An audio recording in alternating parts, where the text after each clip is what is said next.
Alors, désolé, j'ai été coupé. Bon, je reprends un peu le système Ripple pour que ce soit on dit la répétition à la mère de la sagesse. Je reprends un peu pour que chacun puisse essayer de bien comprendre. Alors, comme je disais, dans le système Ripple, on dit A effectue une transaction de B. Et puis, plusieurs transactions sont regroupées dans un bloc. Dès lors que ces transactions sont regroupées dans le bloc, à la différence du Bitcoin, le Bitcoin où il fallait que des mineurs trouvent la clé avec des méthodes cryptographiques et qu'ils soient payés par le proof of work. Ici, la méthode est différente au niveau où les transactions se valident par des nodes qui sont des systèmes de consensus, toujours par des machines, ce ne sont pas des personnes qui se mettent et s'asseyent pour s'entendre, toujours par des machines. Aujourd'hui, la technologie est bien avancée. Et dès lors que c'est confirmé par ces consensus, le bloc est donc daté et validé. Dès que ça s'applique, tout le monde peut ouvrir la blockchain Ripple et voir ces transactions là-dedans. La particularité également qu'il y a avec cette transaction, avec le Ripple, c'est la rapidité. Elle a cette particularité d'être un peu plus rapide que la blockchain Bitcoin avec le système de consensus. Bon, dès lors que le schéma a été fait, B reçoit sa transaction de A. Dès lors que c'est fait, B reçoit sa transaction de A.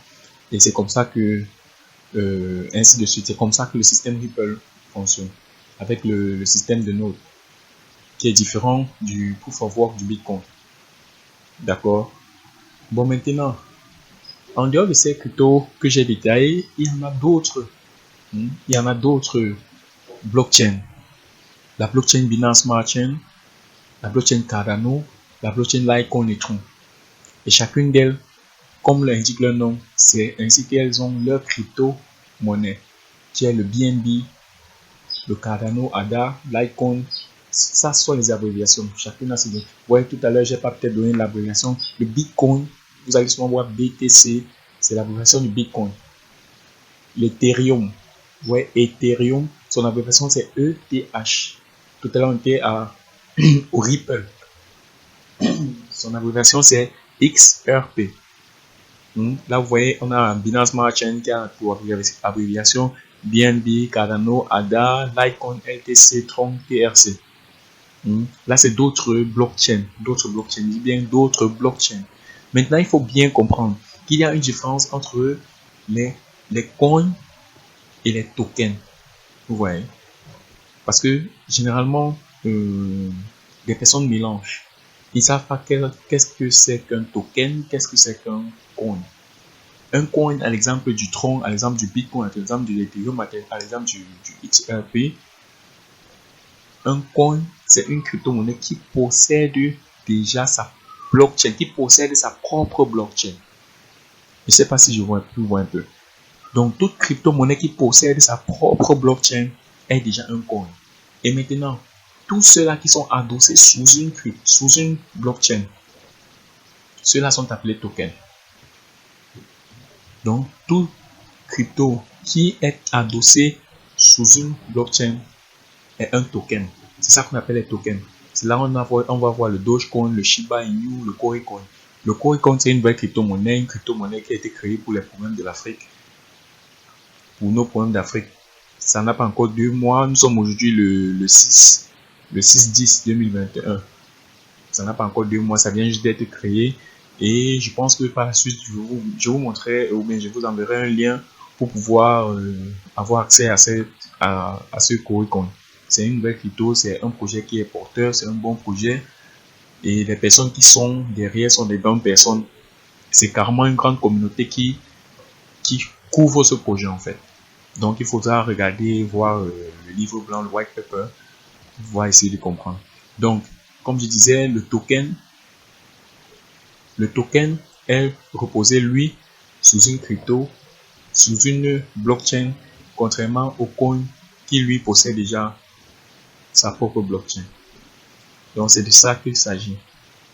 Et maintenant, vraiment un peu de la particularité, qu'est-ce qui fait, comment reconnaître un token, comment avoir un token, comment posséder un token, les caractéristiques d'un token. Vous voyez, tout à l'heure, je disais, un token repose sous une blockchain. Maintenant, on ne mélange pas. Le Dogecoin et le Shiba Inu, par exemple, vous verrez par la suite que si vous voulez faire des transferts, il y a des réseaux, il y a des portefeuilles dans lesquels vous ne pouvez pas les transférer. Pour les transférer, il faut avoir une spécification. C'est là où vous allez souvent entendre les ERC20, les BEP20, les TRC20 et tout ça. Maintenant, pourquoi? Qu'est-ce que c'est? Qu'est-ce que c'est donc? C'est l'une des particularités des tokens.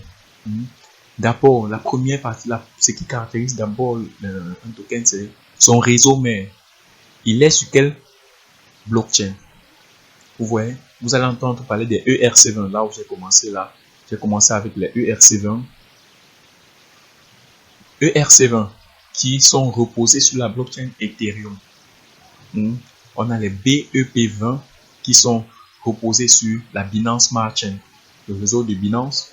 Il y a le BEP2 qui sont basés sur la première blockchain de Binance, parce que Binance fait d'abord une première blockchain qui sortait avec les cryptos qui étaient créés là, sortaient avec les BEP2. Donc vous voyez, si vous allez souvent voir quelqu'un crypto qui commence par BNB, les adresses qui commencent par BNB, toutes les adresses qui commencent par BNB sont des adresses BEP2. Et maintenant, après ils ont créé une nouvelle blockchain, la Binance Smart Chain, qui vient avec des BEP20. Ensuite vient la blockchain Tron. Tous ceux qui sont créés sous la blockchain Tron sont des TRC20. Des cryptos de TRC20.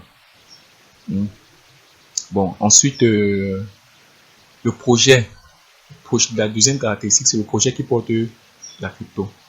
Par exemple, vous voyez le projet Bitcoin qui est de sauter les banques, le projet Ethereum qui est d'améliorer avec les smart contracts, le projet Ripple qui est de rendre plus fluide, de rendre plus rapide en fait les transactions.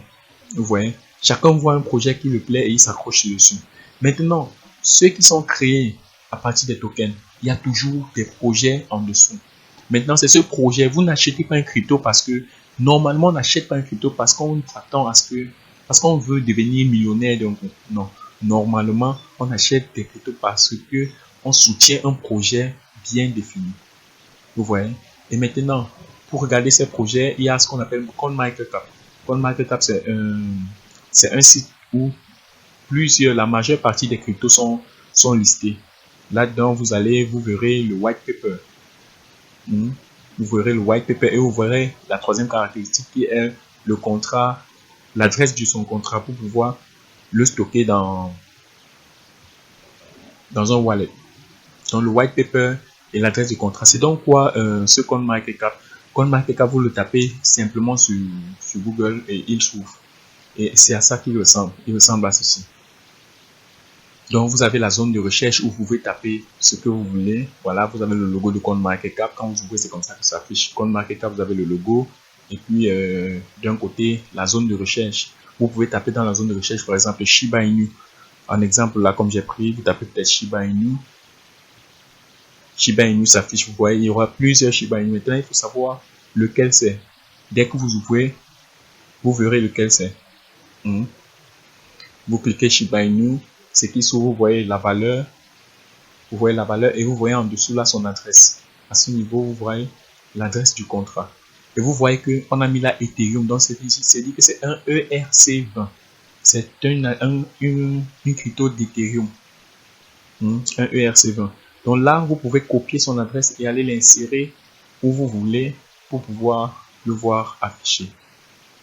Vous voyez, je répète bien, là, on est avec le Shiba Inu, vous voyez bien Ethereum. Donc, on a bien précisé quelle est son adresse. C'est une adresse Ethereum. Vous pourrez la voir. Bon, par la suite, j'expliquerai comment stocker comment caractériser, spécifier les portefeuilles Ethereum BNB Tron. J'expliquerai plus tard dans la suite des vidéos. Mais là, c'est comme ça qu'on fait pour avoir l'adresse du contrat. Et vous avez le site web où vous pouvez aller voir également. Vous avez le site web où vous pouvez aller voir également le white paper. Généralement, même dans cette zone, le white paper sort. Donc, c'est un peu ça en ce qui concerne